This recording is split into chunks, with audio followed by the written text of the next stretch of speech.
Good morning. Welcome to prime 9 paper analysis. ఇవాళ ప్రధాన దినపత్రికలు ఈనాడు, సాక్షి, ఆంధ్రజ్యోతి, ప్రభాత వెలుగు దినపత్రికలు వచ్చిన ప్రధాన ముఖ్య అంశాలు ఏంటి విశ్లేషణ చూసే ప్రయత్నం చేద్దాం. ముందుగా ఈనాడు దినపత్రికలో ఈరోజు వచ్చినటువంటి వార్తా అంశాలు ఏంటి అన్నదానికి వస్తే గనక మేట వేసిన మృత్యువు అంటూ కూడా ఒక వార్తను మనం ఇక్కడ చూస్తూ ఉన్నాం. వరదతో నేపాల్లో భారీ విధ్వంసం, అంచనాలకందని నష్టం, టిబెట్లోనూ ప్రభావం, 392కు పెరిగిన మృతుల సంఖ్య. ఏదైతే మనం 160, 200కి ఉంది అన్నామో ఇప్పుడు ఆ సంఖ్య అనేది ఒక్కొక్కటిగా పెరుగుతూ ఉన్నటువంటి ఇది కనిపిస్తూ ఉంది. ఎందుకంటే ఒక్కసారిగా వచ్చినటువంటి ఆ వరద ఉధృతికి దాదాపు అన్ని తుడిచికి పెట్టుకుపోయిన పరిస్థితి. సో ఆ సంఖ్య మనం చూసుకుంటే 30 దేశాలకు చెందిన 1500 మంది గల్లంతయ్యారంట. దాదాపు 392కు పెరిగిన మృతుల సంఖ్య. వారిలో 288 మంది భారతీయులు, కొందరు తెలుగువారు కూడా ఉన్నారు. కొనసాగుతున్న సహాయక చర్యలు, భారీ సాయం పంపిన భారత్ అంటూ కూడా వార్తను చూస్తూ ఉన్నాం. నేపాల్లోని నువాకోట్ జిల్లా బిదురులో గల్లంతైన తన బంధువుల కోసం రోధిస్తున్న ఒక బాలిక ఇక్కడ ఇమేజ్ని మనం చూస్తూ ఉన్నాం. తర్వాత ఇక్కడ మనం చూడొచ్చు అక్కడ పరిస్థితులు ఎలా ఉన్నాయనేది. మొత్తం కూడా నీరున్నా కూడా నీరు పళ్ళం ఎరుగుతుంది అన్నట్టుగా కూడా కిందకి వెళ్ళిపోతుంది. కానీ అక్కడ సిచ్యువేషన్స్ ఎలా ఉన్నాయంటే ఒక్కసారిగా శకలం ఏదైతే జారి పడిందో అక్కడ ఉన్నటువంటిది మంచుది సంబంధించి శిలాఫలకంలాగా అది జారి పడిందో ఆ ఉధృతికి అక్కడ ఉన్నటువంటి బురద, రాళ్ళు, చెట్లు ఏది అడ్డొస్తే అది తీసుకువచ్చేసినటువంటి పరిస్థితి. సో ఆ బురదలో ఎంతో క్లిష్టంగా ఉంది అక్కడ వారిని కాపాడడం, ఇరుక్కుపోయిన వారిని. నేపాల్ టిబెట్ సరిహద్దు వద్ద ఆకస్మిక వరదలో చిక్కుకుని ప్రాణాలతో బయటకు పడిన వృద్ధురాల్ని సురక్షిత ప్రదేశానికి తరలిస్తున్న సైనిక సిబ్బంది అంటూ కూడా మనం ఇక్కడ చూస్తూ ఉన్నాం. ఇక అదేవిధంగా చూసుకుంటే కనుక నువాకోట్ జిల్లాలోని ఓ ప్రాంతంలో పెరిగిపోయిన బురదను తొలగించి రహదారిని సిద్ధం చేస్తున్న పోలీసులు, సహాయక సిబ్బంది అంటూ కూడా ఇక్కడ ఒక ఇమేజ్ చూస్తూ ఉన్నాం. అలానే ఇక్కడ మరొక వార్త కూడా రాశారు. పొంచి ఉన్న మరో ముప్పు, బోటేకోసి నది వద్ద ఆనకట్ట తరహా రూపు, ఏ క్షణమైనా కూడా గండి, చైనా హెచ్చరిక, తెలుగువారిని సురక్షితంగా తీసుకురావడానికి ప్రాధాన్యం, అధికారులతో సీఎం చంద్రబాబు సమీక్ష, 80 మంది ఈషా ఫౌండేషన్ యాత్రికుల 80 మంది ఏదైతే జగ్గి వాసుదేవ్ నిన్న ఆయన చాలా రోధించినటువంటి పరిస్థితి, వాళ్ళ డీటెయిల్స్ అది చెప్తూ కూడా ఎన్నో ఏళ్ళగా అనుబంధం ఉన్నటువంటి వాళ్ళు కూడా కోల్పోవాల్సి వచ్చింది. సో వాళ్ళు ఎక్కడున్నా సేఫ్గా ఉంటే తిరిగి రావాలి, లేదా వెళ్ళిపోయిన వాళ్ళ గురించి కూడా, ఈ లోకం వదిలి వెళ్ళిపోయిన వాళ్ళ గురించి కూడా చాలా బాధపడినటువంటి పరిస్థితి. సో అలానే పొంచి ఉన్న మరో ముప్పు అంటున్నారు. అలానే ఇప్పుడు ఏదైతే మనం ఈ పరిసర ప్రాంతాల్లో నేపాల్లో చూసామో వరద, ఇప్పుడు ఇది ఆ గంగా నది అదంతా కూడా బీహార్ పరిసర ప్రాంతాల్లో కూడా గండక్ నది వీటికి ప్రమాదం పొంచి ఉంది. కాబట్టి అక్కడ పరిస్థితులను కూడా అధికారులు ఎప్పటికప్పుడు పర్యవేక్షిస్తున్నటువంటి పరిస్థితి.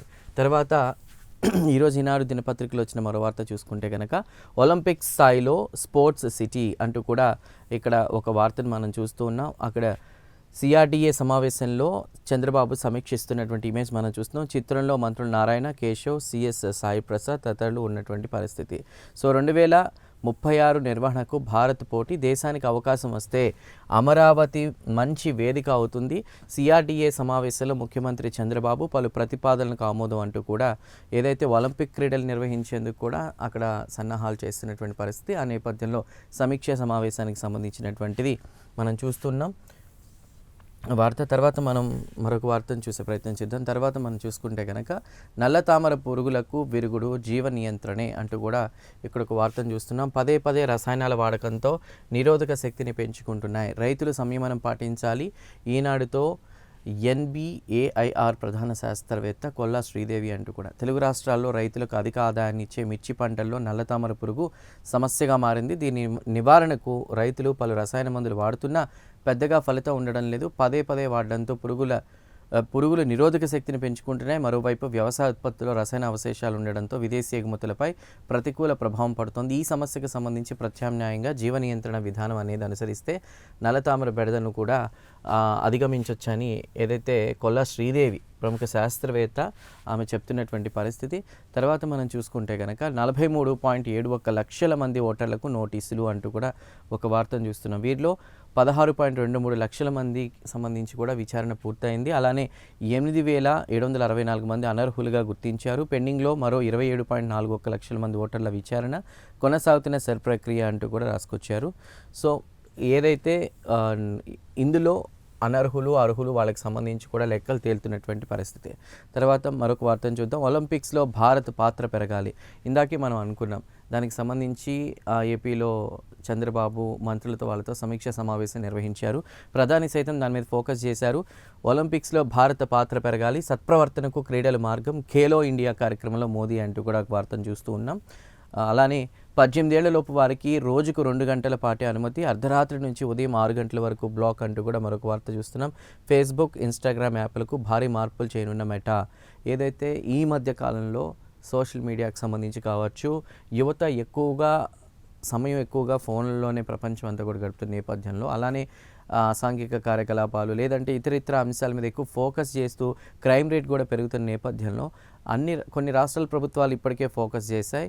అలానే దానికి సంబంధించి కూడా ఇటు భారత్కి సంబంధించి కూడా రోజుకు 2 గంటల పాటే అనుమతి, అర్ధరాత్రి నుంచి ఉదయం 6 గంటల వరకు కూడా బ్లాక్ చేసే విధానాన్ని కూడా ఫోకస్ చేస్తున్నట్టు తెలుస్తుంది. ఈ మెటా ఈ విషయంలో భారీ మార్పులు అయితే చేయనున్నట్టు తెలుస్తోంది.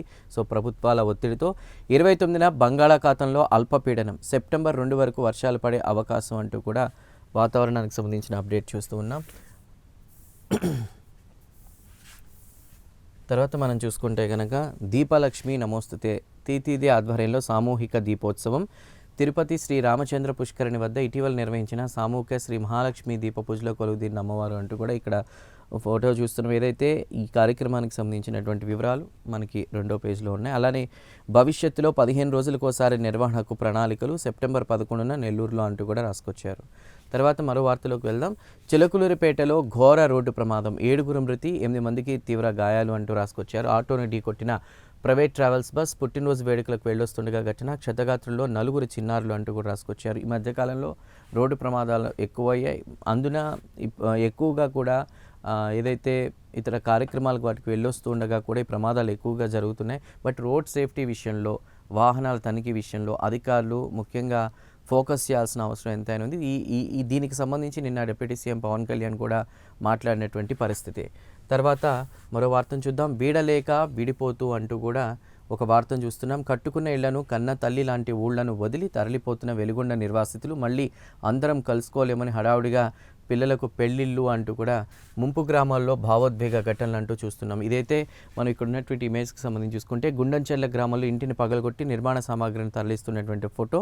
సో మార్కాపురం ఆ పరిసర ప్రాంతాల్లో ఉన్నటువంటి వెలుగొండ ప్రాజెక్టుకి సంబంధించి ఎవరైతే అక్కడ నిర్వాసితులు ఉంటారు వాళ్ళందరినీ కూడా ఊళ్ళు ఖాళీ చేస్తున్న పరిస్థితి. వాళ్ళు వెళ్తున్నారు. అలానే వాళ్ళు కోరుతుంది ఒకటే, మాకు ఎక్కడైనా ప్రత్యామ్నాయంగా ఉండడానికి ఒక స్థలం చూపిస్తే చాలు, డేరాలైనా వేసుకుని ఉంటాం అంటూ కూడా వాళ్ళు గతంలోనే చెప్పిన పరిస్థితి. బట్ ఏది ఏమైనా కూడా ఎన్నో సంవత్సరాల నుంచి ఉన్న ఊళ్ళను వదిలి వెళ్ళాలి కదా. ఇటుగా పేచి కట్టుకున్న ఇల్లు, కష్టం సుఖం పంచుకున్న లోగిళ్ళు, తరాల తరబడి పెనవేసుకున్న జ్ఞాపకాలు, కన్న తల్లి లాంటి ఊళ్ళను శాశ్వతంగా వదిలి వెళుతున్నామన్న ఒక వేదన, తమ ఊరు ఇక కనిపించదన్న ఆవేదన, అంతులేని భావోద్వేగాల సంవేదన అంటూ రాసుకొచ్చారు. వెలుగొండ ముంపు గ్రామాల నిర్వాసితుల్లో ఎవరిని కదిలించినా కూడా ప్రస్తుతం ఇదే పరిస్థితి నెలకొన్నటువంటిది మనకి అర్థమవుతోంది ఆ వార్తను చూస్తూ ఉంటే.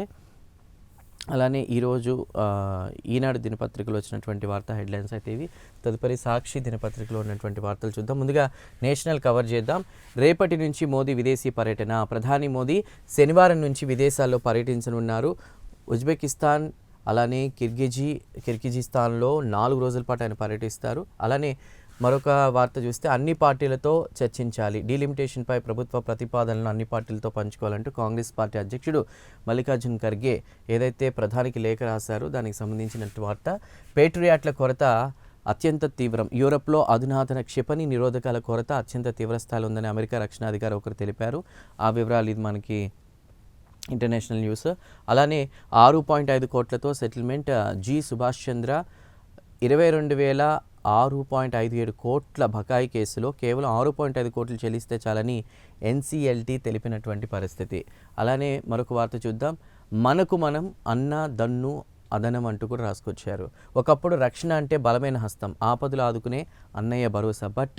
కానీ కాలం మారింది. జంజీ దృష్టిలో రక్షణ అంటే ఒక మహిళకు మరో మహిళ తోడుగా నిలబడ్డం. రక్షాబంధన్ 2.0 స్వరూపంపై కథనాలు. రక్షాబంధన్కి సంబంధించి ఈరోజు పర్వదినం సందర్భంగా కూడా ఒక స్టోరీ అయితే మనకు అక్కడ రాసినటువంటి పరిస్థితి.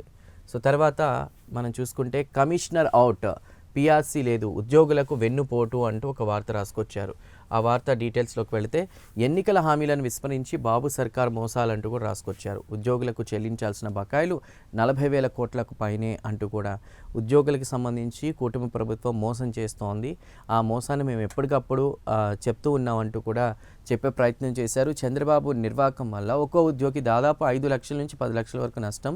ఉన్న కమిషనర్ను ఉద్దేశపూర్వకంగానే తప్పించి కాలయాపన ఎత్తుగడ, పెండింగ్లో 5 డిఏలు, ఐఆర్ ప్రస్తావనే లేదు ఇప్పటి వరకు. ఉద్యోగులపైనే ఆర్థిక భారం వేసే ప్రయత్నం. బట్టి మా ప్రభుత్వంలోనే ఉద్యోగులకు న్యాయం జరుగుతుందని ఎప్పుడు చెప్పేటువంటి కూటమి ప్రభుత్వం వెనక చాలా ఎత్తుగడలు అయితే వేస్తోంది. ఇప్పటి వరకు అసలు ఐఆర్కి సంబంధించి ఎక్కడా కూడా మాట్లాడినటువంటి పరిస్థితి లేదు.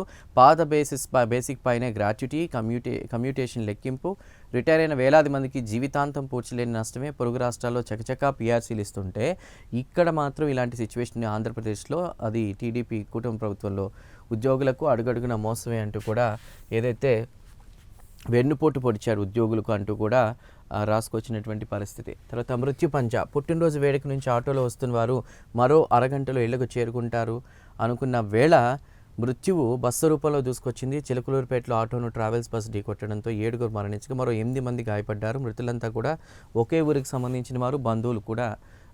బొంత కుటుంబానికి సంబంధించి చాలామంది ఉన్నారు. అలానే కట్నం కేసుల్లో 90 రోజుల్లోనే అభియోగాలు, కట్నం మరణాలు, మహిళలపై వేధింపుల కేసుల విచారణలో ఇకపై జాప్యం ఉండరాదని సుప్రీంకోర్టు స్పష్టం అంటూ రాసుకొచ్చారు.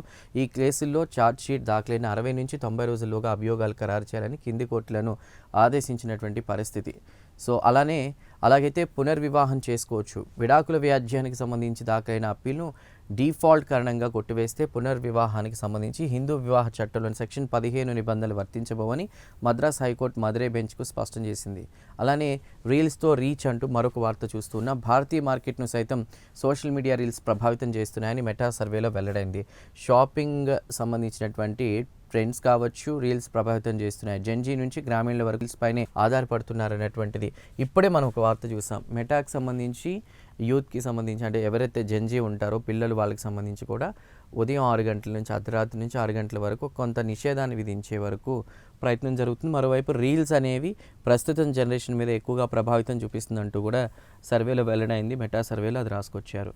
అలానే మిగతా వార్తల్లోకి వెళ్ళే ప్రయత్నం చేద్దాం. ఇక్కడ అంతులేని విషాదం, మృత్యుదిబ్బలుగా నదీ పరివాహక ప్రాంతాలు అంటూ రాసుకొచ్చారు. నేపాల్లో మెరుపు వరదలో 392 మంది మరణాలు అధికారికంగా మనకున్నటువంటి సంఖ్య. బట్ ఇంకా అక్కడ సహాయక కార్యక్రమాలు కొనసాగుతున్నాయి. భారత్ నుంచి కూడా కొన్ని టన్నుల వరకు కూడా ఆహార పదార్థాలు కావచ్చు, అలానే మందులు కూడా ప్రధాని మోదీ భరోసా ఇచ్చినటువంటి పరిస్థితి. 1500 మంది జాడగల్లంతూ ఓవరాల్గా 30 దేశాలకు సంబంధించి 1500 మంది జాడగల్లంతైంది. అందులో భారతీయులు కూడా ఉన్నారు, అందులో తెలుగువారు కూడా ఉన్నారు. వాళ్ళకి సంబంధించి ఎవరైనా అక్కడ సురక్షితంగా ఉంటే వాళ్ళని ఈ రాష్ట్రాలకు తీసుకొచ్చే ప్రయత్నం అయితే ప్రస్తుతం కూటమి ప్రభుత్వం చేస్తున్నటువంటి పరిస్థితి. అలానే వారిలో 290 మంది భారతీయులు ఉన్నారు. యుద్ధ ప్రాతిపదికన సహాయక చర్యలు కొనసాగుతున్నాయి. రోడ్లు లేకపోవడంతో హెలికాప్టర్లతోనే, అంతా కూడా కొండ ప్రాంతం కాబట్టి అక్కడ వాహనాలు వెళ్ళేటువంటి అవకాశం లేదు. అందున అక్కడంతా బురద, క్రస్ట్ అంతా పేరుకుపోయినటువంటి పరిస్థితి. ఈ నేపథ్యంలో కూడా హెలికాప్టర్లతోనే క్లిష్టంగా, చాలా కష్టంగా ఉంది. అక్కడ సాగుతున్న రెస్క్యూ ఆపరేషన్ అంటూ రాసుకొచ్చారు. సహాయక సామాగ్రి, ఎన్డీఆర్ఎఫ్ సిబ్బందిని పంపిస్తున్న భారత్ అంటూ రాసుకొచ్చారు. ఇక 25 మంది తెలుగువారు మిస్సింగ్. ఇందులో తెలంగాణ వారు 22 మంది, ఏపీ వారు 3. వీరి ఆచూకీ కోసం అధికారుల ముమ్మర ప్రయత్నాలు. అలానే కంట్రోల్ రూమ్ల ఏర్పాటు, డిఆర్డీఓ మాజీ చైర్మన్ సతీష్ రెడ్డి దంపతులు సురక్షితం అంటూ రాసుకొచ్చారు. నేపాల్లోని ఇక్కడ మనం చూస్తున్న ఇమేజ్, త్రిశూలి డ్యామ్ వద్ద గల్లంతైన వారి కోసం కొనసాగుతున్న గాలింపు చర్యలు. అటు భోటేకోషి కావచ్చు, త్రిశూల్ కావచ్చు, పైనుంచి వస్తున్నటువంటి ఆ వరద ఫోర్స్ ఏదైతే ఉందో, ఫ్లాష్ ఫ్లడ్, ఈ 2 నదీ పరివాహక ప్రాంతాలను ఎక్కువ ఎఫెక్ట్ చేసింది. దాదాపు 1500 మంది గల్లంతారంటే ఆ బీభత్సం అనేది ఎలా ఉందనేది మనకు అర్థమవుతుంది. సో అలానే పంచదార్ల కొండపై ఫలించిన పోరాటం, అక్రమ మైనింగ్ను వెలుగులోకి తీసుకొచ్చిన సాక్షి, ఢిల్లీ దాకా పోరాడిన వైఎస్ఆర్సీపీ అంటూ రాసుకొచ్చారు. కేంద్రానికి ఫిర్యాదు, పార్లమెంట్లోనూ ఎలుగెత్తి నిరసన. తాజాగా నో మైనింగ్ జోన్గా ప్రకటిస్తూ చంద్రబాబు సర్కార్ జీవో మొత్తానికి దిగొచ్చారు. అటు కేంద్రానికి కూడా దీని మీద కంప్లైంట్ చేయడంతో కూడా చంద్రబాబు సర్కార్ దిగొచ్చి ఒక జీవో ప్రకటించింది. అదొక నో మైనింగ్ జోన్గా. ఆధ్యాత్మిక కొండపై 2 లక్షల టన్నుల ఖనిజం అక్రమంగా తవ్వకం. ఎంపీ సీఎం రమేష్, అలానే మాజీ ఎమ్మెల్యే పీలా గోవింద్ ఆధ్వర్యంలో ఈ అక్రమ తవ్వకాలు జరిగాయి. 2 లక్షల టన్నుల గ్రావెల్ అక్రమ తవ్వకాలు, 250 కోట్ల పెనాల్టీ వసూలుపై సర్కారు మౌనం అంటూ కూడా రాసుకొచ్చారు. సో ఏది ఏమైనా కూడా అక్రమ మైనింగ్ను వెలుగులోకి తెచ్చింది మాత్రం సాక్షినే, ఢిల్లీ దాకా పోరాడింది వైఎస్ఆర్సీపీ అంటే రాసుకొచ్చారు. అక్రమ మైనింగ్ సామాజిక రుగ్మత, హైకోర్టు ప్రధాన న్యాయమూర్తి నేతృత్వంలోని ధర్మాసనం తీర్పు, వైఎస్ జగన్ ప్రభుత్వ చట్ట నిబంధనల సవరణకు సమర్థింపు, గతంలో సింగిల్ జడ్జి ఇచ్చిన ఉత్తర్వులు కొట్టివేత, గత సర్కారు దాఖలు చేసిన అప్పీళ్లకు అనుమతి అంటూ కూడా రాసుకొచ్చారు. భయం సిగ్గు లేకుండా విచ్చలవిడిగా పర్యావరణ విధ్వంసానికి కూటమి పాల్పడుతోంది. మనిషి అత్యాస వల్లే విధ్వంస పర్యావసానాలు మన కళ్ల ముందు కనిపిస్తున్నాయి. అక్రమ మైనింగ్పై హైకోర్టు కీలక వ్యాఖ్యలు అంటూ కూడా కోర్టు ఏదైతే ప్రధాన న్యాయమూర్తి నేతృత్వంలోని ధర్మాసనం తీర్పు ఇచ్చిందో దానికి సంబంధించిన న్యూస్ చూస్తూ ఉన్నాం. సంజీవని ముసుగులో దోపిడీ అంటూ రాసుకొచ్చారు. ప్రైవేట్ సంస్థ రూపొందించిన సాఫ్ట్వేర్ ఆధారంగా కార్యక్రమానికి రూపకల్పన, అదే సంస్థ ద్వారా పైలట్ ప్రాజెక్ట్ అమలు, 350 కోట్లతో తుది కాంట్రాక్ట్ అదే కంపెనీకి దారాదత్తం, పైలట్ అమలుకు ముందే మంత్రులు ప్రైవేట్ సంస్థ కార్యాలయం సందర్శన, కళ్లకు కట్టినట్లు కనిపిస్తున్న దోపిడీ స్కెచ్, కర్ణాటకలో ఘోరంగా విఫలమైన విధానాన్ని ఏపీ నెత్తిన రుద్దుతున్న బాబు సర్కార్. ఇది కర్ణాటకలో ఆల్రెడీ డౌన్ఫాల్ అయింది, ఎఫెక్ట్ పడింది, బట్ అదే తీసుకొచ్చి ఇప్పుడు ఏపీ మీద రుద్దే ప్రయత్నం చంద్రబాబు చేస్తున్నారంటూ కూడా సంజీవని ముసుగులో దోపిడీ అంటూ కూడా రాసుకొచ్చారు. ఇక సాక్షి దినపత్రికల్లో నేడు ప్రధానంగా ఉన్నటువంటి వార్తా హెడ్లైన్స్ అయితే ఇవి. తదుపరి మనం ఆంధ్రజ్యోతిలో వచ్చినటువంటి ముఖ్యాంశాలు ఏంటి అన్నది కూడా మనం చూసే ప్రయత్నం చేద్దాం.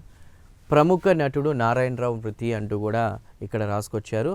మద్రాస్ ఫిల్మ్ ఇన్స్టిట్యూట్కి సంబంధించి కూడా ఆయన అంటే ఈ ప్రొఫెషనల్గా సినిమాకి సంబంధించి కూడా ఆయన అభ్యాసం చేసినటువంటి పరిస్థితి. అండ్ ఈ పర్సన్ రజనీకాంత్ చిరంజీవితో కూడా సాన్నిహిత్యం, గ్యాంగ్ లీడర్ కావచ్చు, ఇతరితర ప్రముఖమైన కొన్ని సినిమాలు ఉన్నాయి, అందులో ఆయన చాలా ప్రముఖ పాత్రలు పోషించినటువంటి పరిస్థితి. అలా మనకి నారాయణరావు గారు సుపరిచితం. అంతులేని కథతో నటుడిగా పరిచయం, తొలి చిత్రానికి ఉత్తమ సహాయ నటుడిగా నంది అవార్డ్, 100కు పైగా చిత్రాల్లో నటన, నేడు హైదరాబాద్లో అంత్యక్రియలు అంటూ కూడా రాసుకుని వచ్చారు. తర్వాత ఆంధ్రజ్యోతిలో వచ్చినటువంటి మిగతా వార్తల్లోకి వెళ్తే కనుక జలప్రళయంలో గల్లంతైన భారతీయులు 300 మందికి పైగానే, వారిలో చాలామంది మానస్ సరోవర్ యాత్రకు వెళ్ళిన వారే. సో చాలా అత్యంత పవిత్రమైన మానస్ సరోవర్ యాత్ర ప్రతి సంవత్సరం కూడా ఈ సీజన్లో చాలామంది వెళ్తూ ఉంటారు. విదేశీయులు, ఇతర రాష్ట్రాల వాళ్ళు వెళ్తూ ఉంటారు, అందులో మన తెలుగు వాళ్ళు కూడా ఎక్కువ వెళ్తూ ఉంటారు. బట్ వారిలో చాలామంది కూడా ఈ ఎఫెక్ట్ అయిన వాళ్ళు చాలామంది మానస్ సరోవర్ యాత్రకు వెళ్ళిన వాళ్ళే. సో నేపాల్లోని త్రిశూలి డ్యామ్ సమీపంలో సహాయక చర్యలు, వృద్ధురాల్ని కాపాడే సిబ్బంది అంటూ కూడా రాసుకొచ్చారు. అసలు వరదకు ముందు సిచ్యువేషన్ ఎలా ఉంది, తర్వాత ఇదంతా క్రస్ట్ బురద అంతా మనకి ఇక్కడ కనిపిస్తుంది, వాళ్ళని కాపాడినటువంటిది. చైనా నిర్లక్ష్యంతోనే విపత్తుపై సమాచారం ఇవ్వని డ్రాగన్, నేపాలీ నేతలు మీడియా ఆరోపణ ఖండించిన చైనా. అంటే పైనుంచి ఆల్రెడీ అక్కడ వరద వస్తుందన్న సమాచారం ఇచ్చి ఉంటే ఇక్కడ అలర్ట్ అయ్యేవారు. అలాంటి సమాచారం ఏది ఇవ్వలేదు, అందుకే ఇంత స్థాయిలో కూడా నష్టం జరిగింది, భారీగా ఆస్తి ప్రాణ నష్టం జరిగిందంటూ కూడా నేపాలీ నేతలు చెప్తుంటే, బట్ చైనా మీడియా మాత్రం దాన్ని ఖండించినటువంటి పరిస్థితి. ఎక్కడ చూసినా బురద, కొండరాళ్ళు, నేపాల్లో చిక్కుకున్న వందలాది మంది, టిబెట్లో మరో 200 మంది, 392కు చేరిన మృతులు, 1500 మంది గల్లంతు, 466 మందిని కాపాడిన బలగాలు, భారతీయులను రక్షించేందుకు సహాయక చర్యలు చేపట్టామన్న విదేశాంగ శాఖ, ఈషా బృందం ఆచూకీ తెలియక జగ్గి కన్నీళ్లు అంటూ రాసుకొచ్చారు.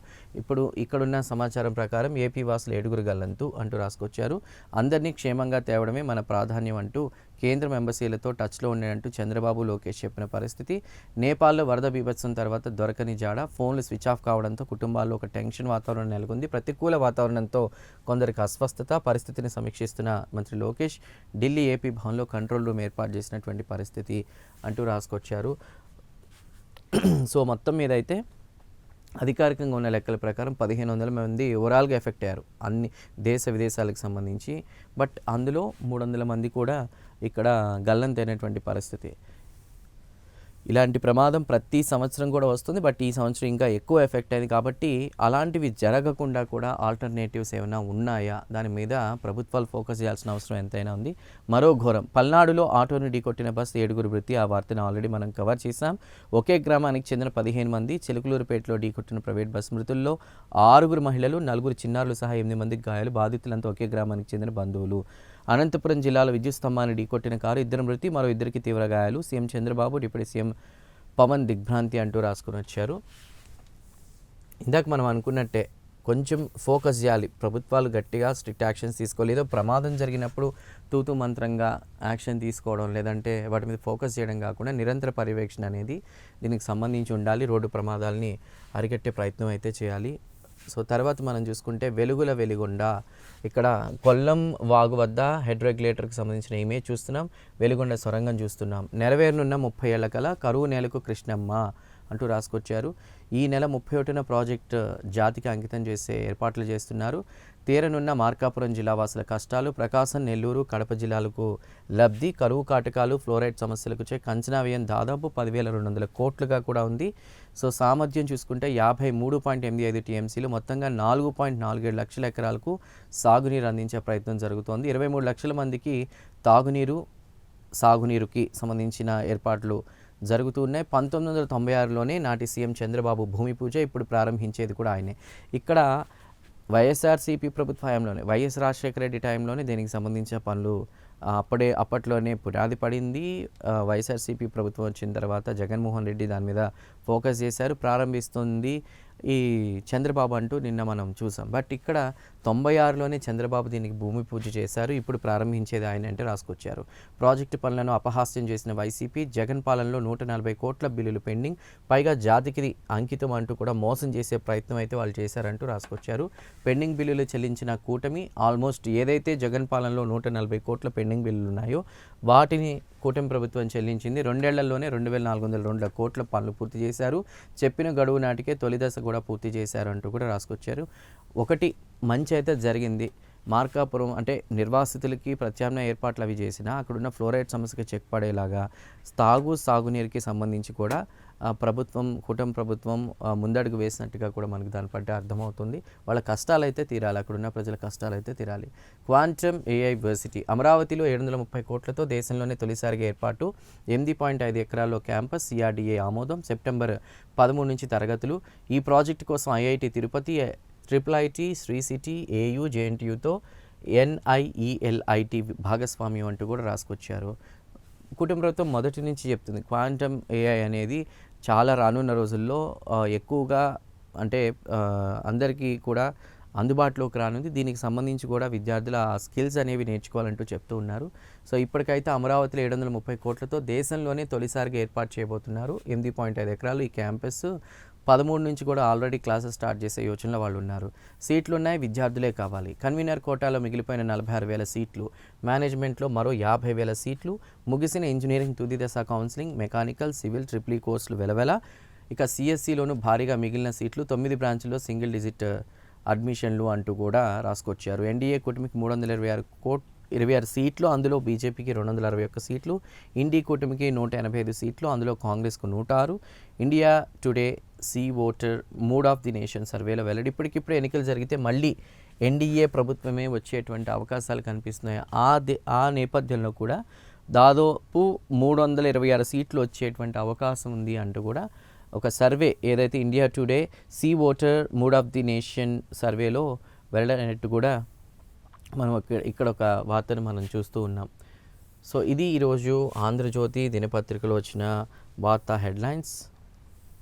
ఇక ప్రభాత వెలుగు దినపత్రికలో వచ్చినటువంటి వార్తలు మనం చూసుకుంటే కనుక, టూరిజం హబ్గా మీరాలం చెరువు అభివృద్ధి పనులను పరిశీలించిన సీఎం రేవంత్ రెడ్డి అంటూ రాసుకొచ్చారు. సస్పెన్షన్ బ్రిడ్జ్, వాటర్ స్టోర్స్, ఐలాండ్లపై సమీక్ష, చెరువులోకి మురుగు చేరకుండా చూడాలనే ఆదేశం, గడువులోగా పనులు పూర్తి చేయాలన్న ముఖ్యమంత్రి రేవంత్ రెడ్డి ఆదేశాలకి సంబంధించిన న్యూస్. నేపాల్లో ఫ్లాష్ ఫ్లడ్స్, 290 భారతీయుల మంది మిస్సింగ్, 1,500 మంది ఆచూకీ దొరకలేదు అన్నట్టుగా కూడా రాసుకొచ్చారు. మనం కవర్ చేసాం.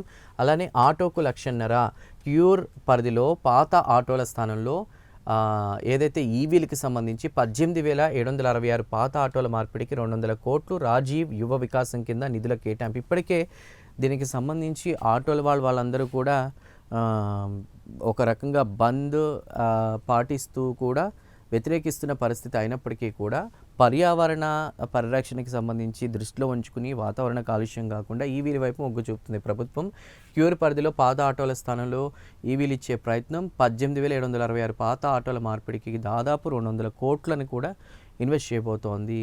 దీనికి సంబంధించి ఉద్యోగులతో పెట్టుకుంటే సర్కార్ తట్టుకోలేదు, ఉద్యోగుల జేఏసీ చైర్మన్ మారం జగదీశ్వర్ వార్నింగ్ అంటూ కూడా రాసుకొచ్చారు. ఇక్కడ మా డిమాండ్లు పరిష్కరించాలని అంటూ కూడా డిమాండ్ చేస్తున్నటువంటి పరిస్థితి మనం చూస్తూ ఉన్నాం. సో ఇవి ఈరోజు ప్రభాత వెలుగు దినపత్రికలు వచ్చినటువంటి వార్తా హెడ్లైన్స్. ఈనాడు, సాక్షి, జ్యోతి అలానే ప్రభాత వెలుగు దినపత్రికలు వచ్చిన ప్రధాన ముఖ్యాంశాలు ఏంటి ఈరోజు చూసాం కదా. రేపు తిరిగి ఇదే టైంకి మళ్ళీ ప్రైమ్ 9 పేపర్ అనాలిసిస్లో మళ్ళీ కలుద్దాం. Till then keep watching Prime 9.